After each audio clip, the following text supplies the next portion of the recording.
How's everybody doing? So I have 2-year-old twins, and watching what you guys are doing here is unbelievable with camp. I can't wait to show them. It actually reminds me of that interactive experience of Honey, I Shrunk the Kids, which is arguably one of the best movies ever. So, and yeah, John Sherry. So I'm with ACI. I'm with the secure e-commerce team. We specialize in payment orchestration and multi-layered fraud platforms, specifically for merchants that are in the 500 or less. Sir? Oh, hi. Doug Zarkin, Chief Marketing Officer for Pearle. Short, sweet, right to the point. Excellent. So got some great questions here today. The first one that we talked about is thinking human.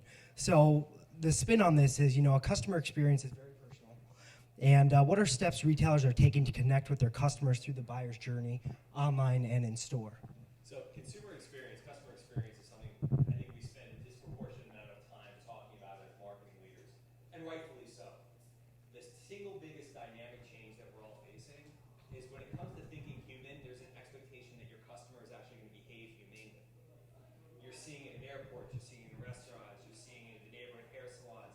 It is insane what has happened to the way in which consumers are interacting with the most important asset that a brand has that has brick and mortar, which is its frontline associates.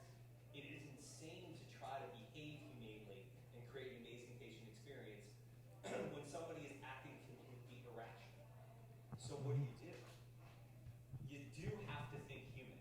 And by that I mean you have to focus on those small moments. It is amazing. If you've ever been in a fight with your husband, wife, partner, spouse, and they come in with a head of steam, and the first thing you say is, you know what, you're right.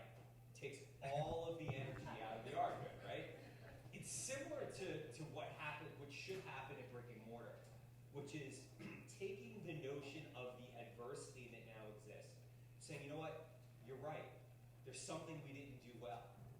And what you'll end up seeing is that consumer will start to kind of deflate, because you cannot have a rational conversation with an emotional person at all, especially when dollars and cents are involved. So if you can simply diffuse the tension by just trying to level the playing field and get on a rational level versus an emotional level, it's so much easier to triage that moment, and you can turn that adversary into an advocate. Excellent. Thanks for sharing. And actually, this kind of leads into our next question. How's a brand winning today? So provide, if you can, a few examples of strong plays we see brands doing that you didn't consider pre-pandemic. For example, e-commerce. Yeah, so pre-pandemic, I think brands forgot some of their fundamentals. And the fundamental is you have to create an amazing experience to justify why somebody is coming to you.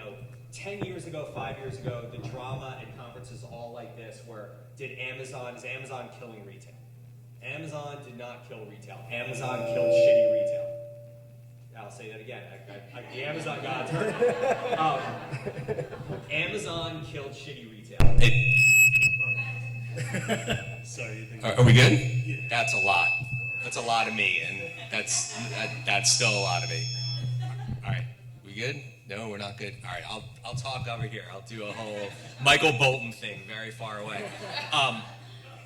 Amazon really forced businesses. This is terrible. Amazon really forced businesses to think about their experience and have a reason to be. Yeah. You can't hear it? All right. I didn't realize we had a television audience. What's up? How you doing? Go to Pearle Vision. Amazon really forced small businesses and large businesses to reestablish why they exist. If consumer is going to go to brick and mortar, they want to have an amazing experience. And what Amazon did is basically put people on notice, saying that if you just put products in a four-wall destination and you think you're going to be successful, Amazon is here to tell you that's not the case. Because Amazon is actually one of the strongest advocates for small business. They allow small businesses to unlock global potential. Today, post-pandemic, you have brands that are thinking differently about their consumer experience in trying to find small moments or perceived small moments to really extend the fact that their experience is really good. To me, one of the best examples I think, is what some of the larger brick and mortars are doing and did with curbside pickup. Nobody wants to go into a large big box on Saturday at 2 o'clock. On a rainy Saturday at 2 o'clock, I mean, it's like Times Square in any big box retailer. So the notion of being able to pre-order your groceries or your electronics or your household things and have somebody bring it to your car where all you do is pump the trunk open is fabulous. The challenge is that sets a pretty significant expectation. The expectation is I don't want to wait 45 minutes in my car for the delivery that should be taking 5. I could just go into whomever and get the item. So I think brands have to be very careful in this post-pandemic era, and I use that in quotes because I still think we're dealing with it in some way, shape, or form, to be very careful about making promises that you cannot over-deliver on. Because it's not about just delivering, it is about over-delivering. Why? Go back to my first point. Consumer tension is at an all-time high, and consumers have stopped thinking human themselves because they've been so hankering to go out and interact with people. If you actually think about all of those bad videos that we see of watching consumers interact with staff, whether it's at the airport or at a restaurant, and you peel the layers back, it's just this hunger. I want to be with people. I want to go to my favorite restaurant. I want to go on a trip.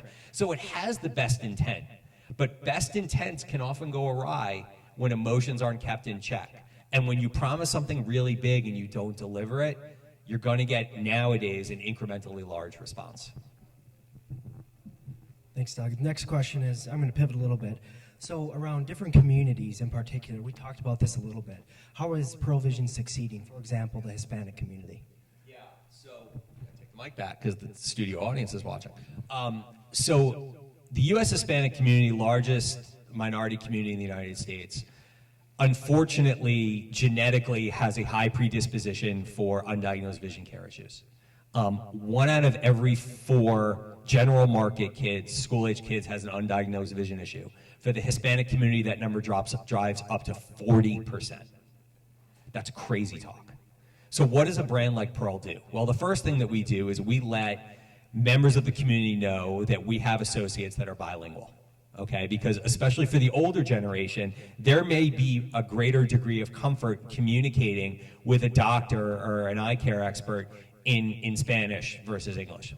The second thing that we do is honestly understand the person behind the eyes. So if somebody who's coming in that is of Hispanic background, we know as eye care experts that there is a higher propensity for cataracts, that 60% of the community has undiagnosed vision issues. And so we're on alert for even those small things during the exam experience. The third thing is also understanding the household dynamic of the U.S. Hispanic community versus general market. U.S. Hispanic community has a much greater likelihood to have multi-generational people living in the same house. So I'm of the age where I have had to start parenting my parent. Anybody can relate to that? Yeah, not easy. There's no textbook. So if you see a Generation Xer coming in with their mother or their father, just the way that experience happens has to be modified. There has to be empathy. And so at Pearle, we try to win through the notion of thinking small in order to win big. We really want to focus on how we do what we do, not necessarily what we do. Meaning, it's not about the Ray-Bans that makes us special. Yes, we're excited that we sell Ray-Ban. We happen to own Ray-Ban. What we're really excited is how we navigate you into your perfect pair. How we understand the lifestyle cues, the medical cues, the emotional cues, how we know how to work with your insurance. It's all of these small marginal gains that allow a consumer to walk away not with sticker shock, but actually appreciating the fact that this brand actually went above and beyond to care about the person behind the eyes. Does that make sense? Cool. I guess the next question I had is, as you know, Warby Parker's starting to come up and they're getting much larger. What are you guys doing differently or to, I guess, compete against them today? I've never heard of them. I don't know what you're speaking about. So look, I think it's inappropriate for me to comment on a competitive brand within the optical space, but I will say this. There are so many different opportunities to find the right degree of care that is right for you at your stage of life and your socioeconomic level. So if you take the health and wellness of your eyes to the degree of seriousness that you want to buy your glasses at the same place you buy your groceries, there is an option. If you are somebody that has a significant vision issue and realizes, as much as they're styling and everybody loves a great looking pair of prescription sunglasses or prescription glasses, that at its heart it is a medical device first and foremost, then is it really about price or is it really about expertise? And I think where we feel we win is having that neighborhood eye care expert. It's a personal experience. When you buy a pair of prescription glasses, it comes down to a millimeter. A millimeter of fit in the way your glasses fit is the difference between seeing clearly and having a massive headache. And so the manipulation of a pair of glasses actually is a very manual process. If any of you wear glasses or have gone into an eye care center to have your glasses fit, they have to be heated, they have to be bent. Not every person's face, actually the majority of people's faces aren't symmetrical. Meaning one ear may be a little bit higher than the other, the bridge of your nose may not be perfectly symmetrical. So that all gets into the way in which your prescription glasses fit. Much like if you were buying a pair of orthotics, you can buy them off the shelf, sure, but the way that your foot reacts is going to create a different fit for your orthotics. So again, I think there's room in this category for everybody, that's the good news. Myopia is an epidemic. And it's going to plague the world, and that's not to scare everybody, that's just a reality that people are going to need corrective eyewear.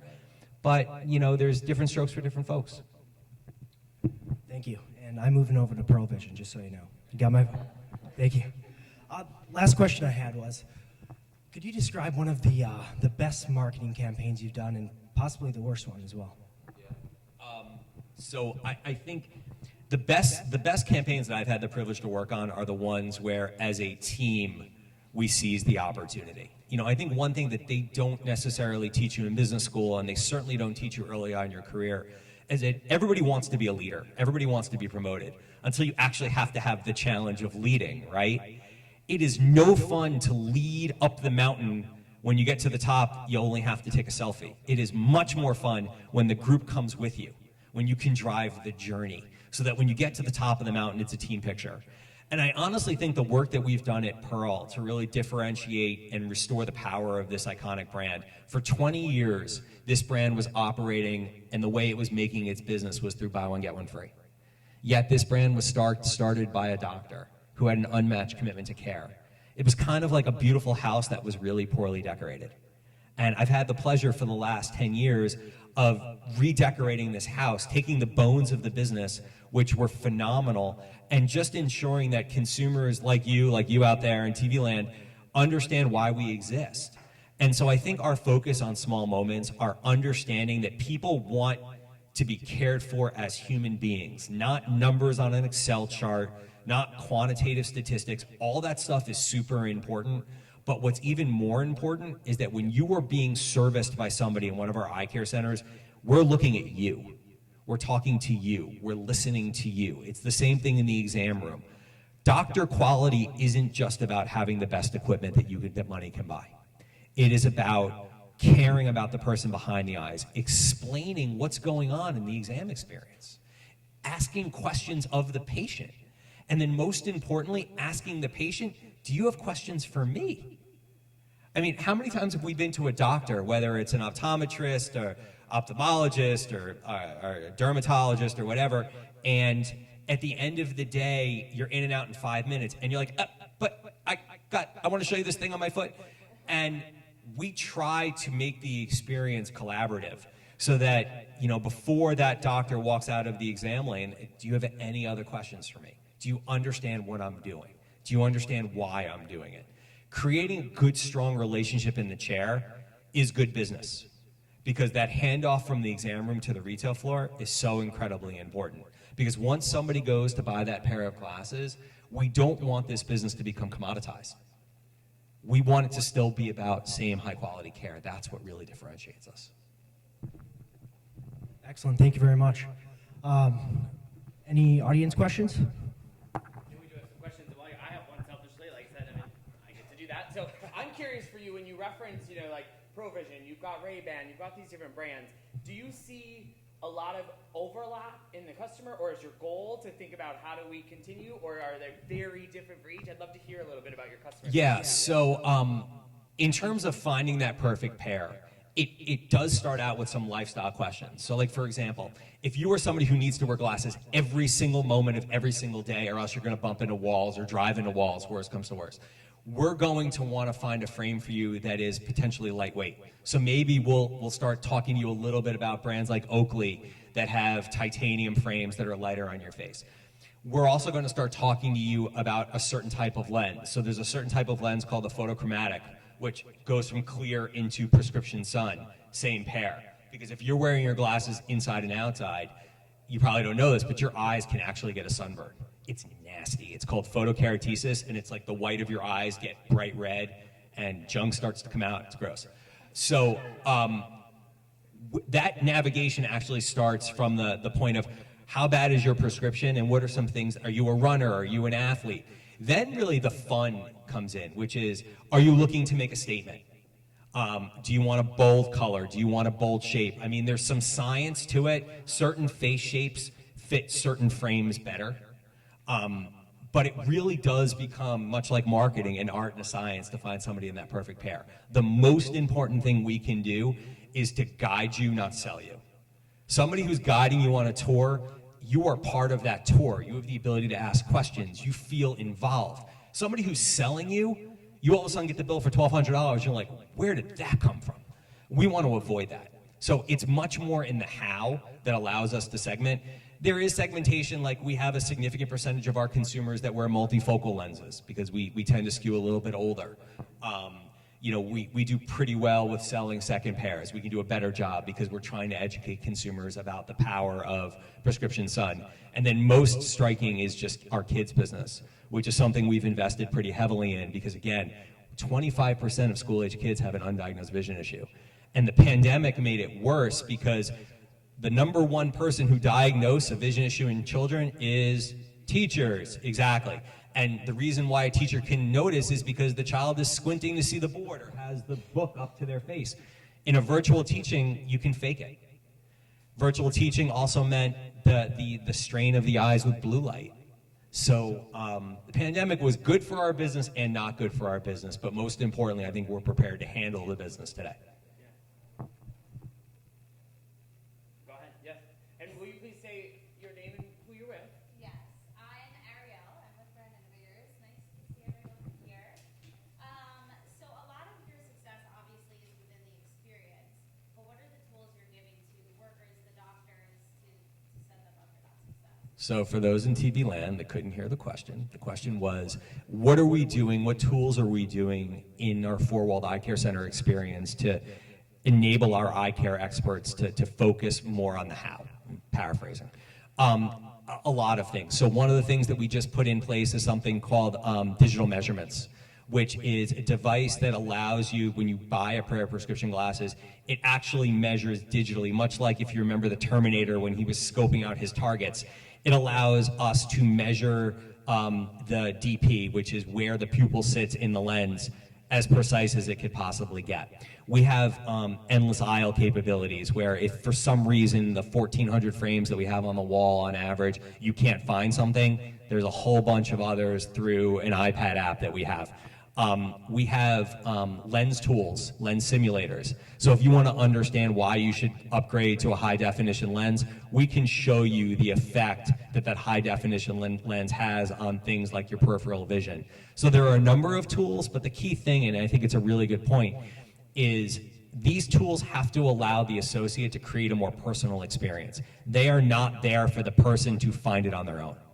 Because again, that's where you start getting into the world of e-com, which again, there's a place for it, but for us, it's really very much about the how, not the what.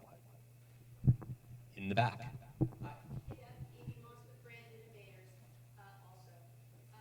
So this sounds right for AR, VR, the metaverse. Where are you dabbling? How are you taking advantage? So I make it as a principle that I don't utter the M word.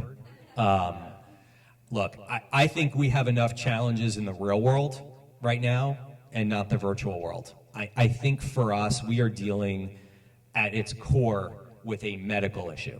I don't want to dramatize it. You're not going to see like ER optometrist on NBC, but you're dealing with a medical issue first and foremost.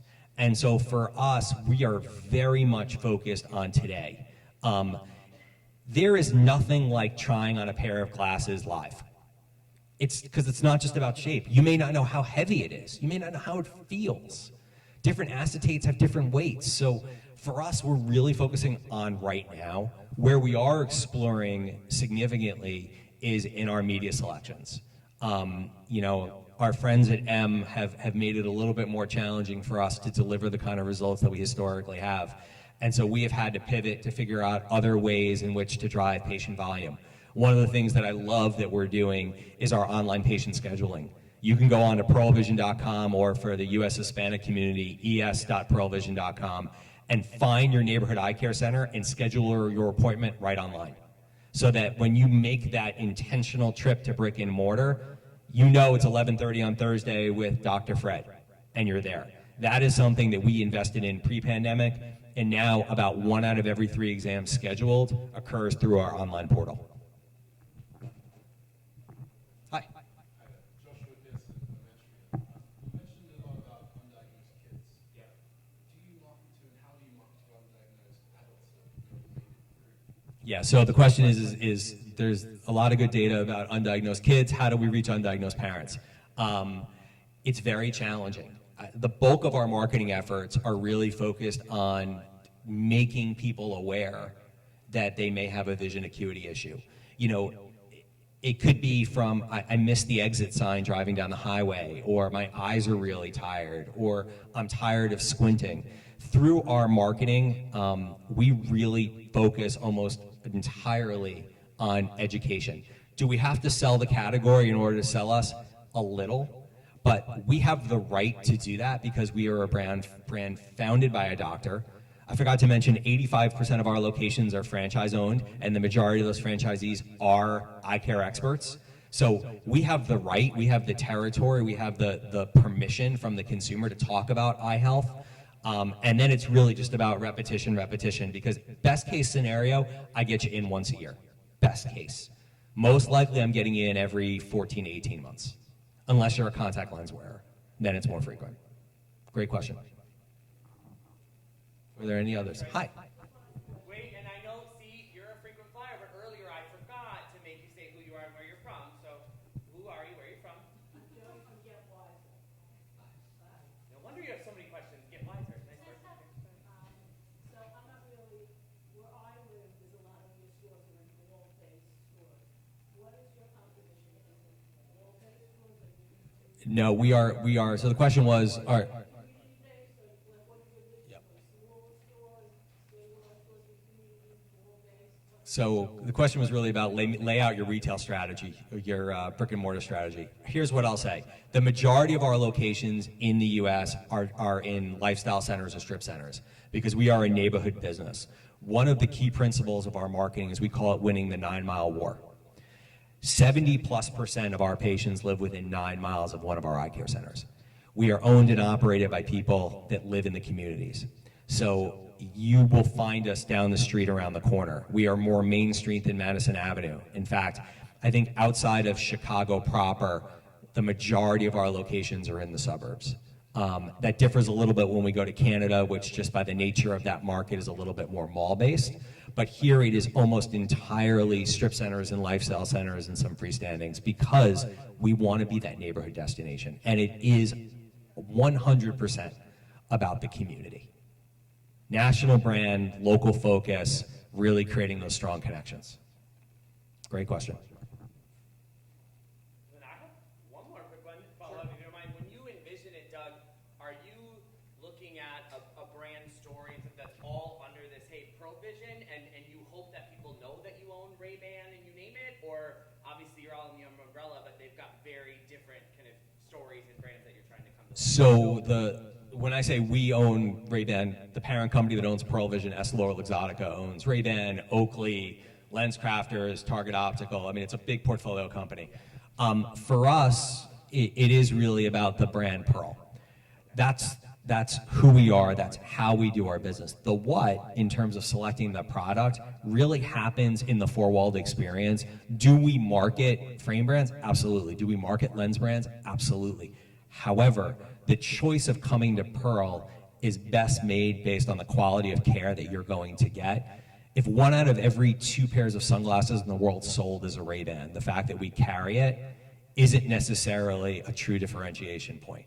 What is a true differentiation point is how we treat patients. You know, we have for 4 years running been the Women's Choice Awards brand of choice for eye care retailer for 4 years. We are number, I think, 32 on Entrepreneur's Top 500 list for franchise brands. But I think most importantly, this brand has really resurged itself in the category. I just made that word up. Based on how we do our business. You can charge a premium. A brand value equation is so unbelievably simple. Value equals experience divided by price. If you deliver an amazing experience, you can charge a premium price and still have a positive value equation. And that's what we've done. We've delivered an amazing patient experience, still progress to be made, a lot of it. But because we're delivering a very strong numerator, we can raise the denominator and still leave that patient with a positive brand value equation. That's kind of what it comes down to. Cool. Great. Thank you, everybody.